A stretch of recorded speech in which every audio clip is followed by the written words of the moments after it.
ৰাতিপুৱা 8টাতে মানে মই টোপনিটো 8টাতে উঠোঁ আমি।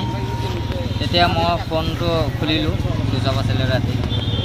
খোলাৰ পিছত মই ফোনটো আহিলে মই অতীত সিহঁতে মোক জনালে যে মোৰ লগত কাম কৰে, মোক জনাইছে। মইতো ইয়াতে ৰাতি 10টাতে যাওঁ বেছিভাগ। ঘৰত পাওঁতে মই 11:30 12টা খাই লওঁতে আমাৰ 1টা বাজি যায়। তেওঁ ৰাতিপুৱা ফোন কৰিলে মোক যে তোমাৰ দোকানটো নাই, কোনোবা দুৰ্বৃত্তই লৈ গৈছে। মই লগে লগে বৰষুণ পৰি আছে, বৰষুণৰ মাজতে মই আহিলোঁ, চালোঁ ইয়াতে মোৰ দোকানখিনি নাই, এতিয়ালৈকে আমি পোৱা নাই। কিন্তু দোকানটো ইয়াতেই আছিলে আমাৰ, সেইটো ঠাই আমাৰ। কিন্তু 2 দিন আগতে আমাৰ মিউনিচিপালিটিক ৱাৰ্ণিং দিছিলে যে তুমি ইয়াত দোকান কৰিব নোৱাৰিবা। মই কৈছোঁ ঠিক আছে, যদি বেলেগে কৰিব মই যদি কৰিব নোৱাৰোঁ মই গুচি যাম। এতিয়া বেলেগে যদি কৰি আছে তো মই কিয় থাকিব নোৱাৰিম, বেলেগকো উঠাই দিয়ক। তেওঁ কৈছে যে বেলেগেও উঠিব, কাৰণ ঠিক আছে বেলেগে যদি উঠে ময়ো উঠিম।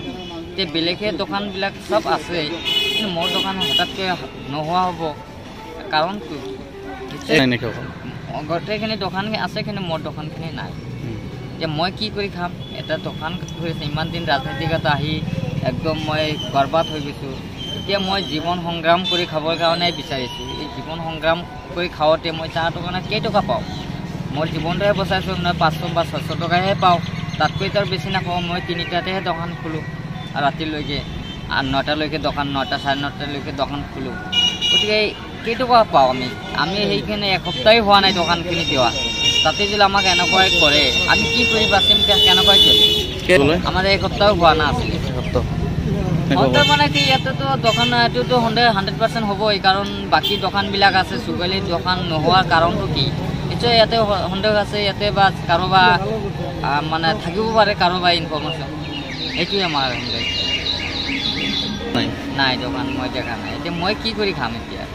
মই এতিয়া মই মানে উপায়হীন কৰি আছোঁ। এতিয়া মই কি কৰোঁ নকৰোঁ এতিয়ালৈকে মই নাই।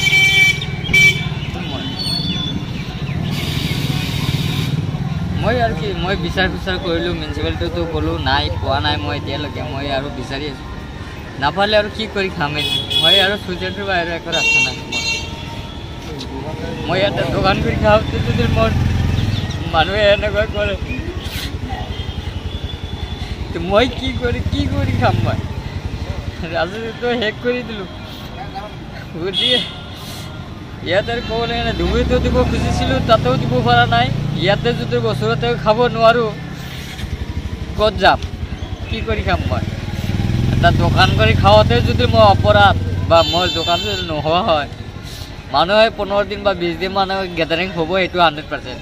তাৰ বুলি যে গোটেই দিনে যে এনেকৈ থাকিব এইটো নহয়। কিন্তু সেইটো কাৰণে যে মোক এনেকৈ ষড়যন্ত্ৰ কৰি মোক নোহোৱা কৰিব, চবেই তাই থাকিবৰে। যদি ফুটপাথত কাৰো পাৰ্মিশ্যন নাই, ঠিক আছে উঠাই দিয়ক, মোক ক'বলগীয়া একো নাই। কিন্তু চবেই কৰি খাব পাৰে, কিন্তু চুগালী কিয় খাব নোৱাৰে? চুগালীটো আনকিও এইটো চুৰিকাণ্ড নহয়, এইটো কোনোবা হাতৰ আছে, ইয়াত ৰহস্য আছে, ইয়াত দুৰ্বৃত্ত মানে লুকাই লৈছে। যিহেতু মোৰ দোকানত অলপ ভিৰ হয়, কাৰণ চুগালীক ভাল পোৱা মানুহে বহুত আহে।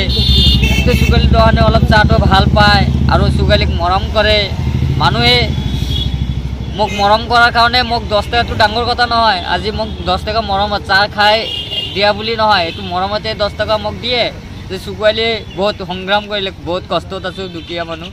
গতিকে জীৱনখন আমি বাচোৱাৰ কাৰণে মানুহে 1 কাপ চাহটো এনেই পইচাটো 10 টকা দিব নোৱাৰে। সেইকাৰণে 1 কাপ চাহ 10 টকা দি লয়। মানে মানুহে ভাল পোৱাৰ কাৰণেহে মানুহ আহে, সেইকাৰণে চুগালীক 10 টকা দি আমাক সহায় কৰে। সেইকাৰণে মানুহে অলপ ভিৰ কৰে। কিছুমান ল'ৰাবিলাকেও থাকে চেল্ফি ফটো লৈ আহে ভাল পোৱাৰ কাৰণে, কিন্তু তাৰ মাজতে এনেকুৱা সেইটো লৈ কিবা ইছ্যু চলি আছে। মোৰ ধাৰণা এইটো, কাৰণ আমি মিউনিচিপালিটি আমাক যিহেতু ৱাৰ্ণিং দিছে, যাত ইয়াৰ পৰা আমি কিবা এটা মানে কমপ্লেইনো দিছে, মিউনিচিপালিটি মোক জনাইছে। মই নাম নকওঁ ইয়াতে, কিন্তু আমাৰ ইয়াৰ পৰাই মানে কমপ্লেইনটো দিছিলে। কিন্তু সেইটোৱে আমাৰ এটা মানে সন্দেহ হৈ আছে আৰু কি।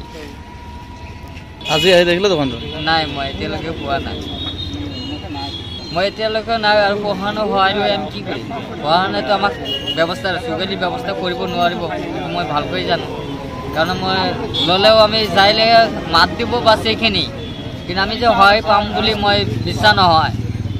ইমান দিন কষ্ট কৰি খাই আছে, আজি যদি মই এইটোও যদি নহয় মই কি কৰি খাম এতিয়া? সহায় কৰিবলৈ সহায়টো আমাক নকৰিব কোনেও।